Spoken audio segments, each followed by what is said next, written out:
Je désire que vous connaissiez le Père. Mes enfants bien-aimés, je suis votre Jésus, ici présent pour vous dire tout mon amour. Mon amour est sans mesure, tant il est vrai que, selon ce que je vous ai déjà dit d'autrefois, je serai disposé à m'immoler encore et toujours pour chacun de vous. Beaucoup ne me connaissent pas encore. C'est pourquoi je désire me faire connaître, car ce n'est qu'à travers la connaissance que l'on peut aimer. Un jour j'ai dit aux apôtres, « Qui me voit, voit mon Père ». Et encore, « Le Père me connaît et moi, je connais le Père ». Mais vous, vous ne pouvez connaître le Père si je ne vous le fais pas connaître. La raison pour laquelle j'ai désiré vous voir ici, à mes pieds, c'est que vous connaissiez le Père, et cette connaissance doit vous amener à l'aimer avec une véritable ardeur. L'instruction religieuse, si nécessaire, est très défectueuse en cette époque. On tend à donner une interprétation personnelle des Écritures. C'est ainsi qu'erreur et vérité se confondent et s'entremêlent. Pour que ma doctrine soit sauvegardée de l'erreur, l'Esprit Saint, encore et toujours, agit à travers l'Église et éclaire les intelligences de ceux qui constituent l'Église enseignante.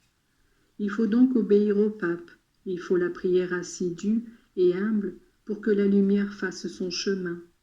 Personne ne connaît le Père si l'Esprit ne le lui révèle pas, mais c'est l'approfondissement de la vie intérieure, vie d'union à Dieu, qui permet à l'Esprit d'agir en vous. Je vous ai appelé ici pour vous parler au plus profond du cœur.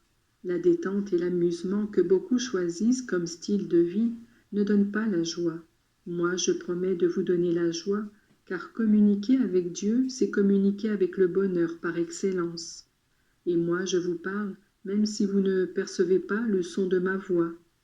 En effet, dites-moi, comment expliqueriez-vous autrement ce zèle, grâce auquel, insouciant des sacrifices, vous partez de chez vous pour vous rendre là où l'Esprit vous appelle? Et d'où provient ce feu qui vous pousse à parler avec amour à ceux qui sont loin de Dieu et à tous ceux que vous rencontrez, à condition d'exercer votre apostolat? Si vous avez fait des progrès dans la vertu, n'est-ce pas peut-être parce que vous avez entendu votre divin Maître, ce qu'il était nécessaire de faire pour lui plaire? Si vous êtes devenu sage au point de savoir donner aux choses leur juste valeur, c'est parce que vous avez entendu des choses que beaucoup auraient désiré entendre et n'entendirent pas. C'est parce que vous avez vu des choses que beaucoup auraient voulu voir et ne virent pas. C'est un don que je vous ai fait et vous l'avez reçu comme un précieux talent, et vous le faites fructifier pour la gloire du Père et la mienne. Mes enfants, que jamais ma parole ne tombe infructueuse en vos cœurs. Elle est la semence, elle est la perle précieuse, dont Dieu vous a fait le don. Sachez vérifier l'enseignement que vous recevez ici par la parole dont l'Église est la dépositaire, et ensuite confrontez-la à votre conduite. La confrontation à la vérité est toujours nécessaire pour la certitude et la paix qui en découlent. Si considérant la vie que vous menez, vous trouvez quelque correction à y apporter, ne vous troublez pas. Je connais les faiblesses humaines et je suis prêt à vous donner l'aide et la force suffisante pour vous relever. Si vous vous sentez tranquille, ne pensez pas avoir atteint le suprême degré de la sainteté, car la perfectibilité de l'homme est toujours en cours. Le point d'arrivée est le ciel. C'est pourquoi ayez toujours le désir de devenir meilleur. Alors seulement l'instruction religieuse que vous recevez sera efficace et votre apostolat sera une prédication vivante, même si votre parole n'est pas acceptée.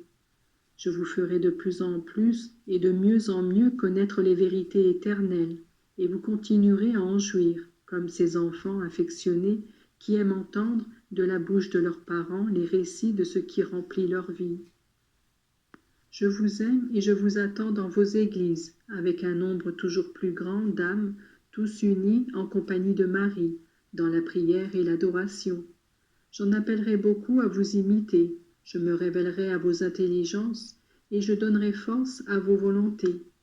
Aujourd'hui, vous avez offert vos sacrifices ici, dans le froid de ce lieu. Sachez comprendre ma souffrance due à la froideur des cœurs, et dans la demi-obscurité, Sachez voir les ténèbres dont le peuple de Dieu est environné. Que vos petits sacrifices soient un réconfort pour moi et un secours pour ceux qui ont besoin de chaleur et de lumière. Je vous bénis tous, mes enfants, au nom de la très sainte Trinité.